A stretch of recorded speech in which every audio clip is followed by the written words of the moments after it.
Welcome to the Money Mentors Podcast. This Money Mentors podcast is about helping you with your retirement questions. So if you have a question for us, reach out online anytime at matsonfinancial.com. And our special series on taxes continues this week here on Money Mentors. I know Go Banking Rates points out, Gary and Laurel, we might face actually quite a few tax surprises when we get to retirement. So looking at their list here, what do you think tends to catch people off guard the most when we get to that phase of life? I think for Laurel and I, when she looks at the list, she's going to go right to your Social Security may be a taxed event. Agreed, right? Up to 85% it could be. And so you want to be really mindful of how and when you're going to start Social Security. And also, it's not about just you, but if you are married and you elected at a certain age, what does that amount mean if you were to pass and then your Social Security is now your spouse's, right? Okay. So there's a lot of things to play through there. So I agree, Dad. Yeah, the other one I think that most people don't even think about because we understand that there's such a great, what we call a coupon of over $23 million that you can pass on to your heirs, that you might face estate taxes. And you can say, well, I'm not at $23 million, so I don't have to worry about that. Well, it's really about how you're handling it or holding those assets. And so you really want to have things set up and reviewed before you obviously pass and know how you're going to pass on your assets certain ways, because it could trigger an estate tax. And we're seeing this a lot right now, even in some states that are re-looking at how they're going to finance things and looking at, should we bring estate tax back? And so you'll see people, they'll say, well, I'm going to move to Florida or I'm going to move to Arizona because they don't have an estate tax. Well, there's other things you need to look at, like especially what's down in Florida is that your Medicare and your real estate as well as your insurance are going to be much more expensive than if you're coming, say, from Michigan. So you've really got to look and do the comparison to see if that's really going to make sense as you make those moves. And two of these here actually really go hand in hand to me. So one of them says your retirement plan withdrawals are likely taxable.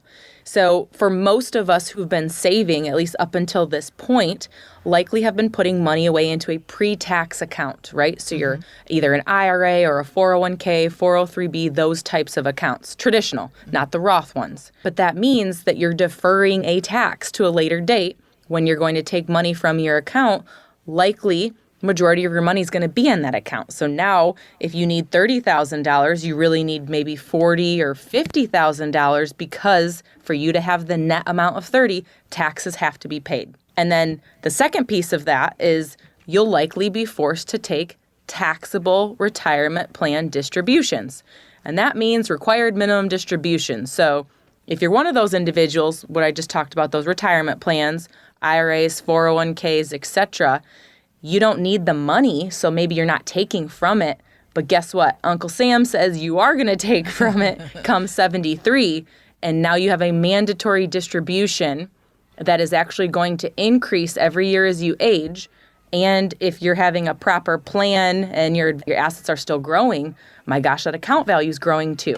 So if you don't do any proper planning, this is what we refer to as a tax bomb, and you want to plan ahead. Absolutely.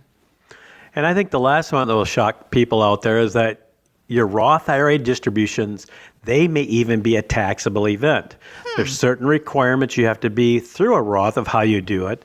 And when you're passing it on to your heirs, if they don't do it properly, it's going to be a taxable event as well. So once again, understanding the rules of the Roth IRA and determining how you want to take those monies or when you should take those monies is an imperative to have a plan that can be free of taxes. So important to know all these different rules. And sometimes, I don't know, it seems like they try to make that tax code complicated for us. Try to. Yeah. For sure. There's a reason there's tens of thousands of pages and they seem to add to it every single year. Laurel, you've been doing a series of events on this too with our team. A lot of information at these events as well. Yeah, our role is to educate, right? So we talk about it all the time that we just want you to know these questions. So when it is time to retire, you have a starting block, right? And we hope that you can give us a call and we'll help you through these pieces. But also, there are individuals out here who do have an advisor, and a lot of times taxes aren't talked about. I mean, I've heard people over the radio show will call in on the weekends that I've spoken to, and my advisor's doing really well for me. I'm happy with the amount of money I'm earning, right, in my interest, but they didn't ever talk to me about required minimum distributions, and he's 70. Wow. So you're like, wait a minute, right? So you want to make sure that all of these things are working together, and we're going to give you some of that line of sight and how to educate yourself, what questions to ask, and how to be prepared for this retirement journey so you are successful. And so if you want to find out those dates, times, and locations for these special events, we have the complete list of workshops for you right there on the website at matsonfinancial.com. Just click on the events tab there at the homepage, and you can find the date, time, location that works with your schedule and RSVP right there on the website. Again, that's matsonfinancial.com. Well, a lot of times people have saved really well for their retirement, feel pretty secure that they'll have enough for what they want to do. And in those cases, I'm wondering, should they consider gifting assets to their loved ones or their favorite charities while they're still living and here to enjoy that? Or tax-wise, would it make more sense to wait and leave that instead as a legacy gift? What makes more sense typically? For us, I would say that we see both sides of it. So when we really get to know you as the client in that very first meeting, we're going to talk about these different things and what's important to you. And some people, it really comes up to the forefront that, hey, I do really like to tithe to my church, or I have charities I like to give to and, volunteer, etc. And then we can start talking about what does that mean to them? What are they currently doing? Can we have a better tax strategy in place in order for that? Like qualified charitable distributions, or called QCDs. That's a way for us to have a good, solid tax treatment of those gifted assets. Others will say, maybe I want a combination of, but I want to make those memories now with my family, so let's take the Disney cruise. I'm writing the check for all of us. Or at Christmas time, here's some money for a contribution to one of your accounts, right? So there's lots of different ways to do it, and we see our clients do all of those things, and it's just so fun to be a part of their family making an impact on multi-generations. And that is part of our planning process, understanding that, first off, we want to make sure we see exactly what income you're going to need throughout retirement and making sure that that is happening.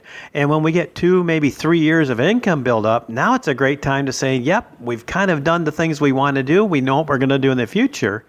What would it be like if we bequeath to our children now or our grandchildren? What's that mean? What's the responsibilities of that? And what's the best way to give that to them in a sense that helps them be more financially literate?